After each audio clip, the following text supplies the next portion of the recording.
Hello, hello. Welcome to this space. Welcome to this space. I'm A.L. Garris, and I have a business called Sacred Expansion, and that's what I do. I assist individuals in the expansion of that sacred space of themselves. So, I recently did a video on what is light language, and I got a lot of beautiful feedback for that video, so thank you. There is a space that I wanted to go a little deeper into and allow for an expanded understanding of. So I may yell yes, my breath may fluctuate, I may over accentuate my sounds. It's all energy increasing, my body processing it. Yes, it's all just yes, the alignment of that higher vibrational space of ourselves being processed and implemented into the now through the format, the body, the vessel. I talk about that a bit more in that video if you'd like to go watch it. What is light language? I'm in my car on the thumbnail, and I think I'm wearing a blue shirt maybe. All right, so I want to go a little bit deeper on this one space. I had so much fantastic feedback. Thank you for the questions. Thank you for the feedback. And thank you to those who signed up for the course. Welcome. I'm so grateful to have you here. And if you're interested in the Sound Healing Light Language course, it's on my website, sacredexpansion.com. There's a link below the video. So one of the questions I answered was, do I ever blurt out light language in public? And I reread the email from the student who asked the questions. And they did ask if, they said that the activation they had received during I think it was week 3 of the course. I think it's a 9-week course, but yes, the activation they received, they felt as if there was this massive uptick or surge of energy and their light language and so forth coming in. And they were wondering if they should, quote, shut it off or try to control it more. So we talked about that a little bit in the light language, what is light language video I did prior to this one, where I talked about how you're the sovereign being and it isn't as if you're giving yourself, your vessel, your body over to something else to speak through you. You are aligning yourself, allowing yourself in that higher vibrational space of connection that you already are, and that you are remembering and reactivating, reconnecting in this now format. You're allowing that to be, yes, a way in which you are then transmitting the information, if you will. So that being said, I really want to share this space with you guys. I have had 2 spontaneous, thus far, I have had 2 spontaneous, out of nowhere, massive blurts, we'll use that word, blurts of light language, bursts of light language. And so these were both activation points. So that can happen. Blurting out in public is something you learn to work with. We talked about the super suit. We talked about Iron Man putting on the super suit for the first time and having to learn how to use it. So that's gonna come. But this is different. This type of blurt out is different, but I need to talk about it because it happens, and it may have happened to you, and it might happen to you, again and or for the first time. So the first time I experienced this was in the 90s. I was in my early 20s, and I was driving home from church service on a Sunday. And it was a beautiful church service, and I loved it very much, and I had a fantastic time worshiping and so forth, and singing, and hands in the air, and it was just glorious. I felt the spirit of the divine flowing. And so I'm on my way home from that church service by myself in my car. I think I drove an Isuzu Impulse then. Good little shout out to that space of the 90s. So then I am about a mile from my house, and I'm driving along, regular everyday life, everyday, deal. And all of a sudden, this language starts coming out of my mouth, and it sounds kind of like a Hebrew maybe type language dialect, and yet it also had a space of itself that I can't say I've ever heard. And so I noticed as it was just blurting out of me, I'm driving along, that I also was getting very emotional. Very emotional. So this is a key factor that I want to share with you guys. Does it mean it always happens this way? No. But does it mean it's a commonality? Absolutely, because I've received this information from many who I work with across the planet. So I got very, very emotional. This dialect is flooding out of my mouth, and I'm driving, and I'm almost to my house. And so I pull in the driveway, and I just let loose, just because now I'm not driving, right? I'm really able to let go. And it just was an enormous amount of energy and emotion. I was crying, yes, but I wasn't sad. It was very interesting. If I had to try to describe it, it did feel like something was being taken away from me, or I was releasing something very big, very heavy, very old. And at the same time, I felt an immense amount of love and safety and the sense of being home. Like I was not afraid of anything. I was completely protected and loved and cherished and nurtured, all at the same exact moment, if you will. So this went on for a few minutes, maybe not 5 or more, but just a few minutes. And then I stopped crying, and the language stopped coming out of me, and I didn't have a tear on my face. My face was completely dry. It was the weirdest, coolest, trippiest thing, okay? I was at a space of my spiritual walk that I only understood that as speaking in tongues. The church I went to, they taught and believed in speaking in tongues from the Bible, the teachings in Acts and other spaces in the Bible. And I had never heard the term light language before, and at that point in my life, and I had never even fathomed myself as consciousness, ES, or the unified field, the understanding of connecting in with higher vibrational spaces of understanding. I saw angels at that period of my life. I had seen demons in that period of my life. I used to clear people's houses. I was a spiritual healer and clearer. I would go and work with people to clear and heal their bodies and their homes. I had been a pastor. I had people like come to my home. 30, 40, 50 people would come and learn, and I would teach from the scriptures. So it was a different space of my journey of being spiritual, of understanding myself as more than the human format alone.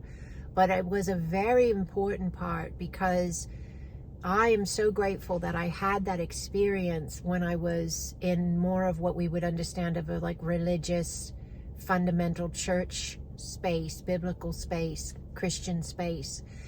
And then the next time that I experienced that space was in 2018. So quite some time between the two. And that space, I was no longer in the belief structure of the fundamental Christian church, but I had expanded my viewpoint. I hadn't gotten rid of the understanding of Yeshua or Christ consciousness, but I had allowed it to expand beyond the dogma theology taught in Christianity.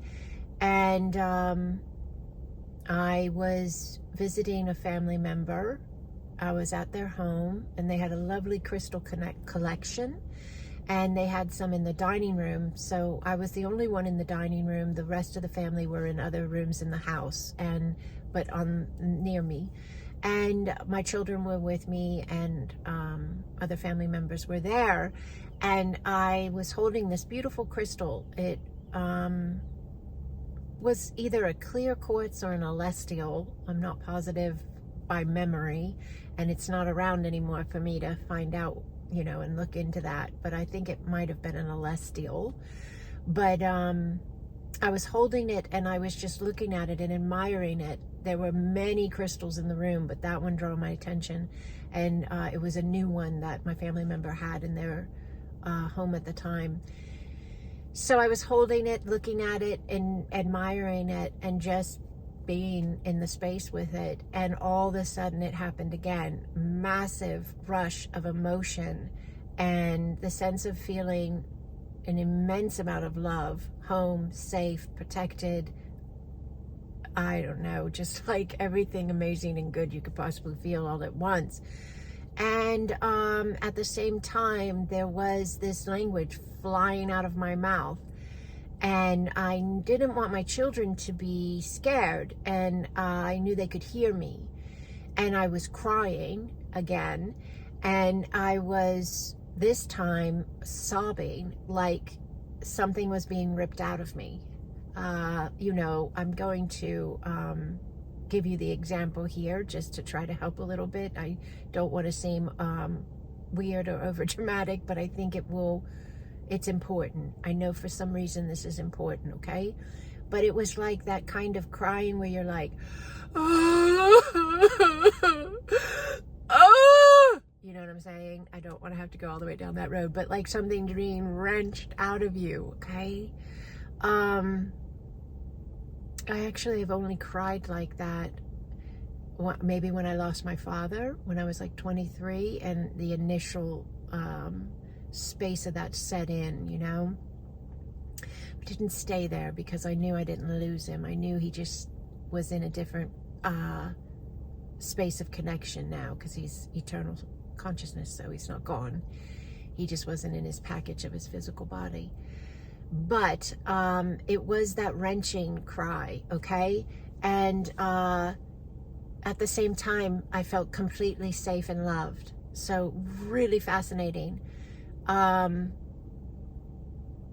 felt like there was some type of communication going on, but I felt like it wasn't really for me to decipher. It was just for me to allow that whatever was happening communication-wise, I was just receiving, and there was an activation or a receiving of that activation going on.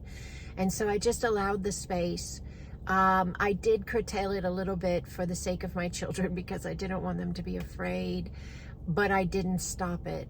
I just leaned into the sense of my sovereignty that even at that point in my journey I did have. And I just kind of said, this is as much as we're going to do, and it's going to be enough. So allowing with that sovereign direction. The crying stopped, and again, my face was completely dry. There were no tears, but there were tears when I was crying. But then when I stopped, there weren't any. Like I moved into a different timeline. I was in one, I think I went through multiple timelines, actually. But why would that be the case? Because everything is energy and vibration, and we connect via the energy and vibration that we are, and we can change the energy and vibration that we're being at any given moment, second. So when I was moving through those spaces, I was actually moving through spaces of connective realities. And so I stopped crying. I stopped speaking in the new languages, the languages outside of human dialect, light language, soul messages, speaking in tongues. That stopped. And I just took a breath and just allowed myself to register the fact that that was really big. That was really big, and that was really beautiful. And it reminded me of what happened to me when I was in my early 20s. And at the same time, it felt like another level, like it was at another level. I wasn't afraid at all. I felt grateful. I felt excited. I felt like it was extremely fascinating. And I was welcoming. Now, this is not going to be part of the video at length, but I will add it in briefly. And that is that night I had an incredible out-of-body travel space where I went and journeyed beyond dimensions of third dimension, I believe beyond fourth and fifth even possibly, but I was also aware of passing through them. So like there's these different types of energies with each dimension and within each connection point between each dimension.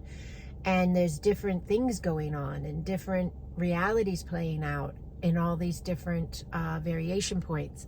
And so I was that night moving through them, like lucidly aware, making note and learning.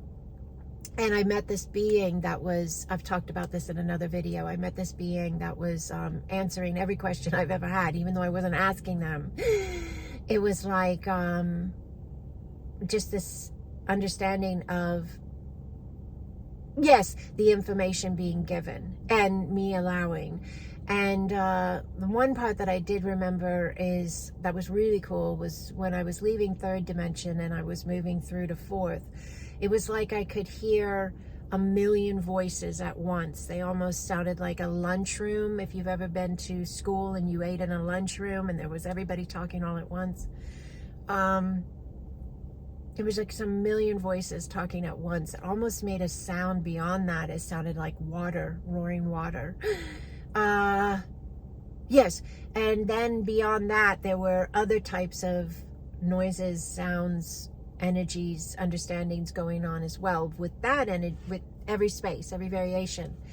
But at one point, that being I was being escorted by, it felt like they were taking me on this journey of exploration and understanding.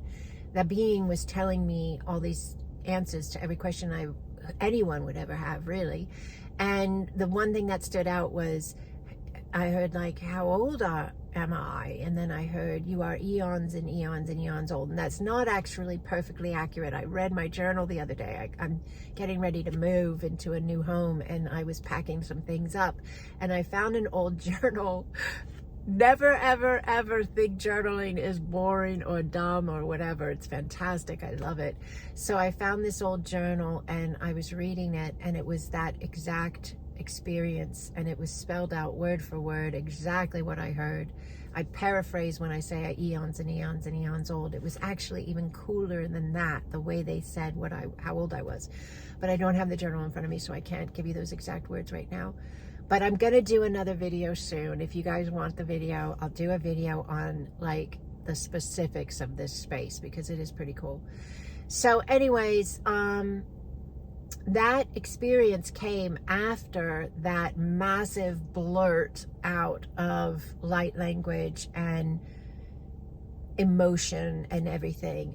And it was an out-of-body experience. It was multi-dimensional and interdimensional experience, and it shifted so many spaces of my being by allowing myself to understand those spaces as well. That energetic vibration then became a part of me into the sense of my now vessel functioning from that higher vibrational space of connection of itself. So the more you allow the spaces of you and you entertain them and you learn and you be fascinated by you and your vastness. See, we tend to be very fascinated by the everyday 3D world of trouble and woe. But if you can become open-minded, truly, yes, and open-hearted, truly, to the fascination in the vastness of you, get fascinated by you. And that's not the 3D version looking at you in the mirror. That is the eternal you inside the 3D version, okay? But that will really accelerate and expand and strengthen your now, your 3D now, because you will be anchoring in these spaces of yourself. These are you. This was me. This is us. Okay. So those were blurred out spaces of light language. In the video before this, we talked about what light language was, and one of the questions a student had from my course on sound healing and light language was, do you ever blurt it out in public? So I answered it in that based on where I'm now, where I understand my ability with light language, and I'm very comfortable with it. But I then, after I got all that feedback from you guys, I was like, okay, wait a minute. I really need to take them back to when I was in that space and it was just starting and I was just beginning to understand and beginning to experience. It's a very different space.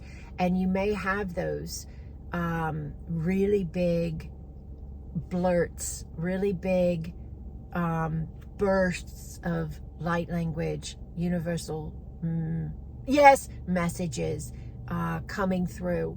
And they may also have that incredible amount of feeling home, feeling loved, feeling safe, and even that space of something shifting, releasing, vibrationally moving, that can be then processed by the body by crying and by feeling that immense amount of emotion.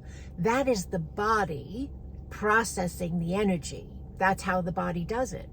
Yes, but there's nothing wrong. There's nothing sad. There's nothing bad. There's nothing, oh, you were clearing some darkness. Yes, you were releasing spaces of your being. I was releasing spaces of my being that we just aren't anymore, because we have allowed the understanding of ourselves as this eternal vastness, having a now.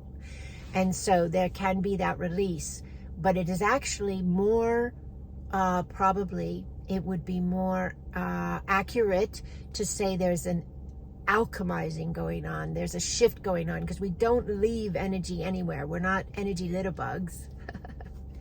You know what I mean? We change energy. We shift energy. We heal energy. We clear energy. Yes, realign energy. Yes, because we don't leave, we just don't do that. You don't, people say, I'll release this density. That doesn't mean you leave that density somewhere. It means you release yourself from being that alignment with that energy, and you take that very energy that you would have called dense, dark, difficult, whatever it is, an addiction, whatever it is, you shift it because of your awareness. You shift that energy into a higher flow state because you've shifted into a higher flow state. So the energy is not left anywhere. It doesn't get purged out and dumped on the wayside. Yes, it's you, it's me, it's us. So it shifts, and we continue on our eternal journey of expansion. That's what we are doing. So, all right, I just wanted to jump in here and share those spaces with you guys where those big, huge bursts of light language came into my life, and show you the way in which they came when I was in my 20s. And then I'm guessing the next time that happened, I must have been in my 30s. Maybe I was even older. No, I was in my 40s. All right. So you can see that it was a journey. It was an incremental allowance of shifting my energy. And every single space was then changing the reflection. The world around me was then also, resetting itself to match, because it's all a direct reflection. It's all a direct reflection. All right, so hope this was beneficial to you. If you aren't already in the beautiful Sound Healing Light Language course, it is a video course format. Check it out. And if you have any questions about it, please send me an email. Thank you to those who joined. I'm so grateful to have you with us. And also that gave you a link to join our beautiful Acasma family chat, the Acasma Connections chat. And I'm grateful to have you all there as well. And if you're interested in our beautiful Acasma family of light, our free community, we are an Acasma grid of light once a month together on Zoom. I facilitate this space. It's an hour long, my gift. And then we also have beautiful chat rooms that go with the Acasma family of light, Acasma grid space, and we call those Acasma pods of light. And they are run by 3 women who I have taught these teachings to, and I've activated them, and they hold a complete resonance with this. And so we share the understandings of Acasma, we share the energetic session spaces once a month in these pods of light. The leaders do a beautiful, gifted, remote distance energy session that you can connect in whenever you want. You get a music link, you get little guidance on how to do it, and then they share their notes, fantastic notes within 24 hours of the session space. They share their notes with the members of the pods, and those energy sessions that they are facilitating once a month in these beautiful Acasma pods of light, those are helping to assist this whole process. That's what Acasma quantum energy is here for, and that's what we facilitate in this group, in this family, in this community, is Acasma quantum energy. And so if this resonates with you and you feel the alignment here, then just go to my website, sacredexpansion.com. Right on the front page, it says join the free community. Click that button. It'll send me an email. I'll send you an email back with a link, and you're in. All right? So if you have any questions, comments, or feedback, please let me know. I'd love to hear your stories. If you would comment below this video, that would really I would really appreciate it. Thank you. That would be amazing. If you know someone that might benefit from this material, could you share the video with them? It's really easy to do. There's directions there right below the video. And yeah, a thumbs up would be great. And if you're not already subscribed to the channel, that would be amazing. So I'm very grateful to walk with each and every one of you. Yane yakao kokoa. Tebe I yana tawa. Taoa ye iana kea. Kabokoa iana taoa. Iana taoa. Iana taoa. Blessings upon you, Holy One. Blessings.